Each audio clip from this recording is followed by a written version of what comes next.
Okay, this is a update on the floor that I was telling you about the other day, the kitchen floor, this Imperial slate.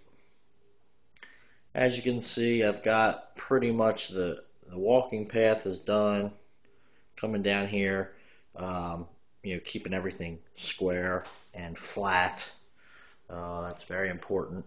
That's something I didn't mention. When you're prepping for your floor, um, make sure it's as flat as possible. Now, this particular floor, we framed the joists, we did the plywood, everything. So, you know, our floor is nice and level. I'm using a 6 foot level here, and it's nice and flat.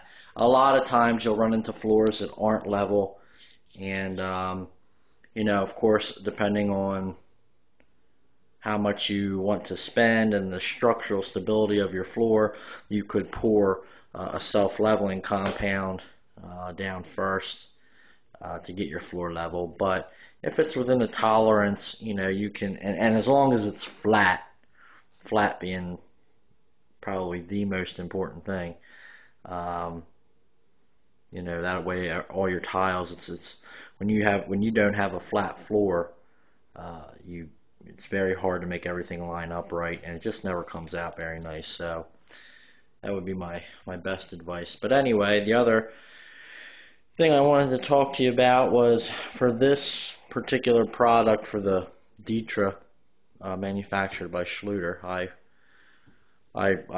like the membrane myself. There's also a couple other ones out there that are good. The other one is made by the Noble company.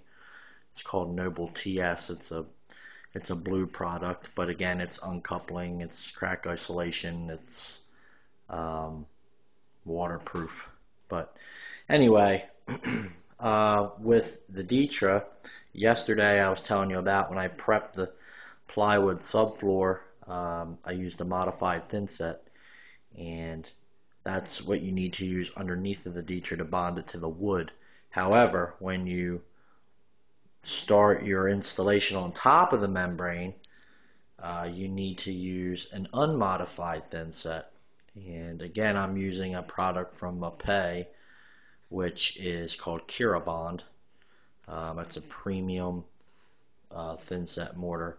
And whatever you do, make sure you buy a premium thin set. Don't buy a $6 bag of mortar, or thin set. It's a $6 bag of thin set is exactly that. It's a $6 bag of thin set. You need to spend a little money to get a quality premium thin set, but whatever manufacturer you use, make sure it says premium.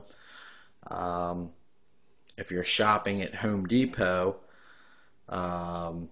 you'll find custom building products, which I don't particularly like. I think they skin over too quick. If you shop at Lowe's, you'll either get Laticrete or Tech, depending on which Lowe's you're at. I like Laticrete products too. I think they're phenomenal. But my particular supplier that I go to is a Mapei carrier, and I pretty much stick with them. That's what I like.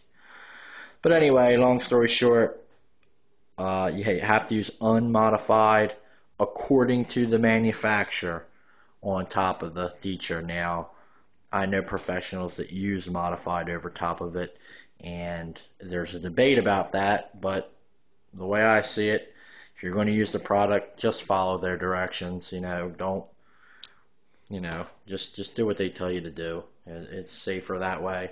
And I can tell you firsthand, if you have to pull these tile up when it's dry,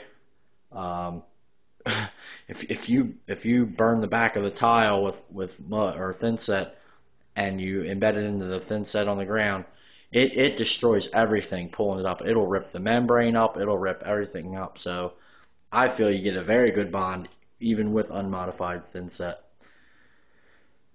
But anyway, that was just a quick update and a little thin set terminology. I hope it helped anybody that has any questions about what to use. I'm sure you get mixed reviews on the internet. and it's coming along pretty good. I'm just taking my time. This is for a family member. We're not in no rush. So what I'm planning on doing is get all the full ones finished up today. I'm having a little short day today, but come back next week. I have to set the cabinetry. I've got that corner cabinet in there. That was just kind of the mock up the height we were trying to work out. But anyway, we're going to set the rest of the cabinetry around the kitchen, and at that point I'll come back and do all the cuts, and hopefully they'll have a countertop in mind. We're either going to do laminate. I may make the laminate tops, or we may even take these tile and make tile tops. We're not too sure yet what we're going to do, but anyway, hope this helps. Do one more quick pan of the floor. As you can see, it's a staggered 1/3 pattern. You could do half tile. The industry standard kind of tells you to either do 2/3 or 1/3, pretty much because if you have any tile size variation, it tends to show up in the grout pattern. 1/3 is a little more deceiving to the eye, and I think it looks great. So there it is. I'll show you finished product probably once I'm done all the cabinetry and the cuts. I'll just do one more final take and another one after it's all grouted. Okay, well, thanks for watching, and let me know if you have any questions. I'll try to help you as best I can.